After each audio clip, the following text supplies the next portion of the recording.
അപ്പൊ തുടങ്ങാല്ലേ? Okay. Ready 1 2 3 4. അശ്വമേധത്തിലേക്ക് ഏവർക്കും ഹൃദ്യമായ സ്വാഗതം.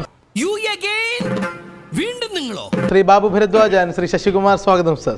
ഇവരൊക്കെ ഞങ്ങളാണ് സാർ. ഞങ്ങൾ തന്നെ സാർ. അതെ, ഇവരാരൊക്കെയാണ്? അവരിവരൊക്കെയാണ് സാർ. ആരെങ്കിലും ആയിക്കോട്ടെ സാർ. മത്സരാർത്ഥികളിൽ ഒരാളെ ഈ ഹോട്ട് സീറ്റിലേക്ക് ക്ഷണിക്കുന്നതിന് മുൻപ് ഇന്നത്തെ അതിഥിയുണ്ട്. ആരാണ്? ജഗപുക നിങ്ങൾ കാണാറുണ്ട്. ജഗപുകയിൽ പലരാണ് പല വേഷങ്ങൾ കൈകാര്യം ചെയ്യുന്നത് എങ്കിൽ എല്ലാവർക്കും ശബ്ദം നൽകുന്നത് ഒരൊറ്റയാളാണ്. മികച്ച ഒരു ഹാസ്യ കലാകാരൻ, മിമിക് കലാകാരൻ. കാഴ്ചയിലും കാര്യത്തിലും നിങ്ങളെ ഒരുപാട് ചിരിപ്പിക്കുന്ന അതിനെല്ലാം കഴിവുള്ളോൻ ഇവിടെയുമുണ്ട്. നിങ്ങളുടെ പ്രിയപ്പെട്ട സുരാജിനെ ഇന്ന് അശ്വമേധം അതിഥിയായി ക്ഷണിക്കുന്നു. ശകലകലാവല്ലഭൻ. സുരാജ് വെഞ്ഞാറമ്മൂട്, പ്ലീസ്. സ്പീഡ് കുറച്ച് പോണേ.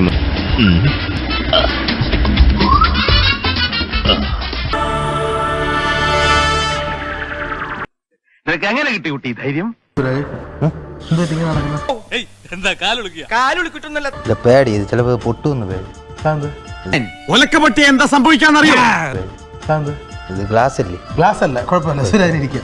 ഗ്ലാസ് അല്ല, കുഴപ്പമില്ല. സമാധാനായി. സുരാജ്, സുഖം? സുഖം. സുഖം.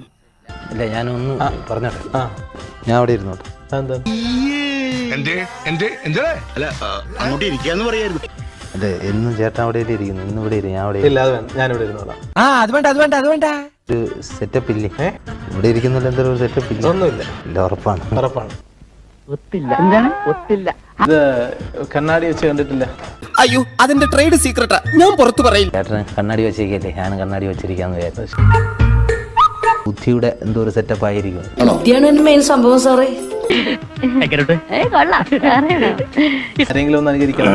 തോന്നി അതങ്ങനെ വരൂ, അതങ്ങനെ സംഭവിക്കൂ. ശ്രീ മമ്മൂട്ടിയ. യെസ്, IAS, ഇന്ത്യൻ ഭരണ സർവീസ്. വർക്കിച്ച എന്തേനു ഏവം പുലിയാണ് കേട്ടോ. ദശമേധത്തിലൊക്കെ നോക്കാൻ തന്നെയാണ് തീരുമാനം. തീർച്ചയായും. ഞാൻ നിഷയെ വിളിക്കാമല്ലേ? എന്ന് ചേട്ടനല്ലേ വിളിക്കും, ഇന്ന് ഞാൻ വിളിക്കാം. നിഷ പ്ലീസ്. ഏതായി കുട്ടി? ഏതായി കുട്ടി? ഈ കുട്ടി ഇവിടത്തെ കുട്ടി, ഗൗരി കുട്ടി, കല്യാണ പെണ്ണേളായ കുട്ടി. തുടങ്ങാം അല്ലേ? തുടങ്ങാം. അയ്യോ, നിങ്ങൾ ഇതുവരെ പുറപ്പെട്ടില്ലേ? സോ നമുക്ക് സ്വാഗതം ചെയ്യാം സുരാജ് എന്ന ഈ മഹാനായ കലാകാരൻ. കൂടുതൽ നീ എങ്ങനെ സുഖിപ്പിച്ച് പുകഴ്ത്തി എന്നെ സോപ്പിടൊന്നും വേണ്ട. അശ്വമേധത്തിലേക്ക്. ഏഷ്യക്കാരനാണ്? അല്ല. അല്ല. അതല്ല. യെസ്. ആള് ഭയങ്കര വിറ്റാണ്. ഇന്ത്യൻ? യെസ്. മലയാളി? യെസ്. ഇതെന്ത് കോപ്പല്ലേ ചോദ്യം? ഉത്തരം പറഞ്ഞാ പിന്നെയും ചോദ്യം. Arts, literature, political, sports, science, space expression. ഇങ്ങനെയായിട്ട് ഇംഗ്ലീഷ് ചോദിച്ചാൽ എനിക്ക് മനസ്സിലാവില്ല. മലയാളത്തിൽ പതുക്കെ നിർത്തി ചോദിച്ചു.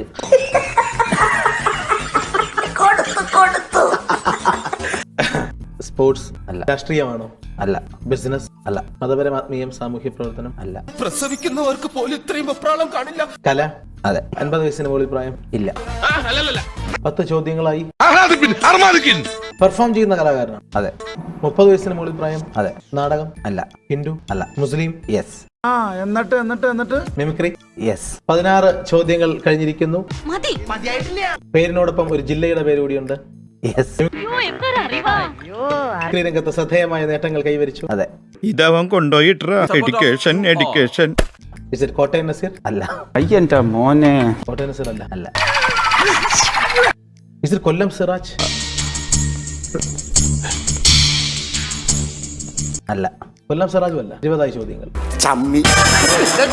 തിരുവനന്തപുരം, കൊല്ലം, പത്തനംതിട്ട, ആലപ്പുഴ, കോട്ടയം, ഇടുക്കി ജില്ലകൾ? അല്ല. ചോദ്യങ്ങളെല്ലാം കഴിഞ്ഞു അല്ലേ? സുകുമാർ അഴീക്കോടിനെ മനോഹരമായി കൈകാര്യം ചെയ്യുന്ന സലീം കോഴിക്കോട്?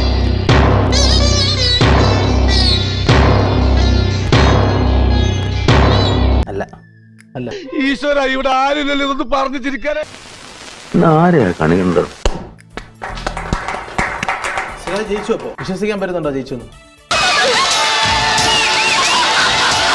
അവൻ എന്താ സാധനം? ചീങ്കണ്ണിയാ. ഇവ IAS എടുത്തിട്ടുണ്ടെങ്കിൽ തൃശ്ശൂർ കളക്ടർ ആവൂട്ടാ.